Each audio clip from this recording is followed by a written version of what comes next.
بسم اللہ الرحمن الرحیم۔ السلام علیکم۔ اے باجی، اللہ تجھے خوش رکھے، اپنے بچوں کا صدقہ دے جا۔ اللہ تیرے بچوں کی زندگی لمبی کرے، انہیں امتحان میں پاس کرے۔ مانگنے والی نے رٹے رٹائے جملے جو وہ ہر کار کو رکتے ہی کہہ رہی تھی ماہی سے بھی کہہ دیے۔ وہ یہ تو نہیں جانتی تھی کہ ماہی کے تو ابھی بچے ہی نہیں تھے۔ سیاہ رنگ کی کرولا میں بیٹھی ماہی نے سگنل پر جیسے ہی بریک لگائی، ایک 21 سال کی خوش شکل سی لڑکی نے شیشے کے پاس آ کر بولنا شروع کر دیا۔ ماہی نے آج اسے یہاں پہلی بار دیکھا تھا، ورنہ اسے تو اس سگنل پر مانگنے والوں کی شکلیں یاد ہو چکی تھی، کیونکہ وہ اس رستے سے روز گزرتی تھی۔ ماہی نے ایک نظر اسے دیکھا اور پھر اپنے بیگ سے 10 کا نوٹ نکال کر اسے تھمایا۔ لڑکی نے ایک نظر ماہی اور اس کی گاڑی کو دیکھا اور ایک نظر 10 کے نوٹ پر ڈالی۔ بی بی، اتنی بڑی کار میں بیٹھی ہو، دل اتنا چھوٹا۔ اس سے پہلے کہ ماہی اس کی بات کا جواب دیتی، سگنل کھل گیا اور ماہی کو گاڑی آگے بڑھانی پڑی، کیونکہ پیچھے لوگوں کی لائنیں لگی تھی۔ ماہی اپنی امی کی طرف روزانہ جاتی تھی۔ اس راستے پر یہ لڑکی روز اسے ملنے لگی۔ ماہی نے اسے زیادہ پیسے دینے شروع کر دیے۔ وہ لڑکی بھی ماہی سے مانوس ہو گئی، لیکن ماہی بہت حیران ہوتی۔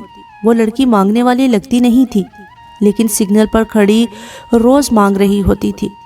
ایک روز ماہی نے اس بات کا ذکر اپنے شوہر ریحان سے کیا تو اس نے ماہی کو اپنی حفاظت اور اجنبی سے فری نہ ہونے کا مکمل لیکچر سنا دیا۔ ماہی خاموش ہو گئی، لیکن دل میں اس نے اس لڑکی کو اس دلدل سے نکالنے کا فیصلہ کر لیا تھا۔ احمد، میں نے تمہارے لیے لڑکی پسند کی ہے۔ احمد سن کر بہت حیران ہوا اور بولا، آپی، امی اتنی بیمار ہیں اور آپ ایسی باتیں کر رہی ہیں۔ احمد بہن کی بات سن کر حیران ہوا۔ اسی لیے تو کہہ رہی ہوں، میں روزانہ اپنا گھر چھوڑ کر آتی ہوں۔ تم نے ظاہر ہے دفتر جانا ہوتا ہے، ایسے میں کوئی تو ہو جو ماں کی دیکھ بھال کرے۔ ماہی نے ساری بات سمجھائی، لیکن یہ ضروری تو نہیں کہ آنے والی ساری ذمہ داری لے بھی لے۔ احمد نے خدشہ ظاہر کیا۔ تم پریشان نہ ہو، وہ بھی ضرورت مند ہے، تم اس سے شادی کر لو، ایسے اس کو بھی سہارا مل جائے گا اور امی کا بھی مسئلہ حل ہو جائے گا۔ ماہی کی بات پر احمد سوچ میں پڑ گیا، لیکن ماہی کی بات اس کے دل کو بھی لگی تھی۔ ماہی جلدی جلدی تیار ہوئی اور نکل گئی۔ آج اسے اس لڑکی سے بات کرنی تھی، اسے بھیک مانگنے کی دلدل سے نکالنا تھا۔ وہ نہ جانے کسی مجبوری کے تحت لوگوں کے سامنے ہاتھ پھیلا رہی تھی۔ ماہی سگنل پر پہنچی تو وہاں وہ موجود نہ تھی، اور آج اتنے عرصے بعد پہلی بار ہوا تھا۔ وہ پریشان سے گھر پہنچی تو ماں کی طبیعت ٹھیک نہ تھی۔ جلدی سے انہیں ہسپتال لے گئے۔ احمد بھی وہیں آ گیا۔ ماہی ڈاکٹر کے پاس بیٹھی بات کر رہی تھی کہ اچانک دروازہ کھلا اور کوئی اندر داخل ہوا۔ ڈاکٹر صاحب، مجھے جانے دیں، ورنہ وہ لوگ مجھے پکڑ کر مانگنے پر لگا دیں گے۔ ماہی کو آواز کچھ جانی پہچانی سی لگی۔ اس نے رخ موڑا تو وہی لڑکی تھی، ہاتھ پر پٹی بندھی تھی۔ اللہ نے جب کسی کے ساتھ آسانی کرنی ہو تو قسمت آپ کو کھینچ کر وہاں لے جاتی ہے۔ کہاں چلی گئی تھی تم؟ میں کافی دیر تمہارا انتظار کرتی رہی۔ چلو تم میرے ساتھ، میں تم کو گھر لے جاتی ہوں۔ میرا ابا نشہ کرتا ہے، اس نے مجھے ان گداگروں کے ہاتھوں بیچ دیا تھا۔ باجی، میں مانگ نہیں سکتی، بس اسی لیے بھاگنے کا سوچا۔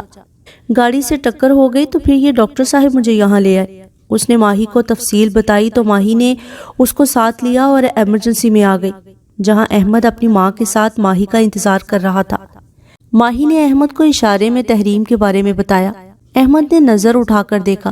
گندمی رنگ جو میل کی وجہ سے دب سا گیا تھا، اب سانولے رنگ جیسا لگ رہا تھا۔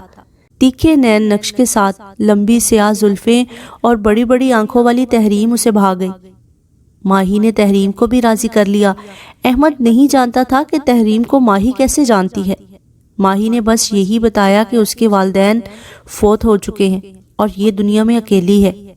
تحریم اور احمد کے نکاح پر ماہی نے دیکھا تحریم بہت پیاری لگ رہی تھی اور بہت پر اعتماد بھی۔ ماہی نے اللہ کا شکر ادا کیا کہ احمد تحریم کی اصلیت نہیں جانتا، ورنہ تحریم کو شرمندہ ہونا پڑتا۔ ماہی مطمئن تھی کہ اس نے تحریم کو صحیح مقام پر پہنچا دیا۔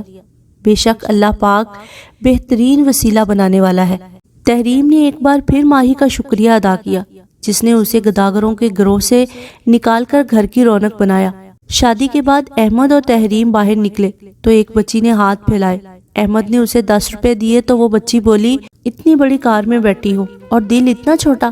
احمد ہنسنے لگا، جبکہ تحریم کو لگا یہ چھوٹی تحریم ہے جو گداگروں کو مل گئی تھی، شاید کوئی نیک دل ماہی اس کا بھی وسیلہ بن جائے۔ اے اللہ اس پر بھی اپنی مہربانی کر جیسے مجھ پر کی۔ تحریم کے دل سے دعا نکلی۔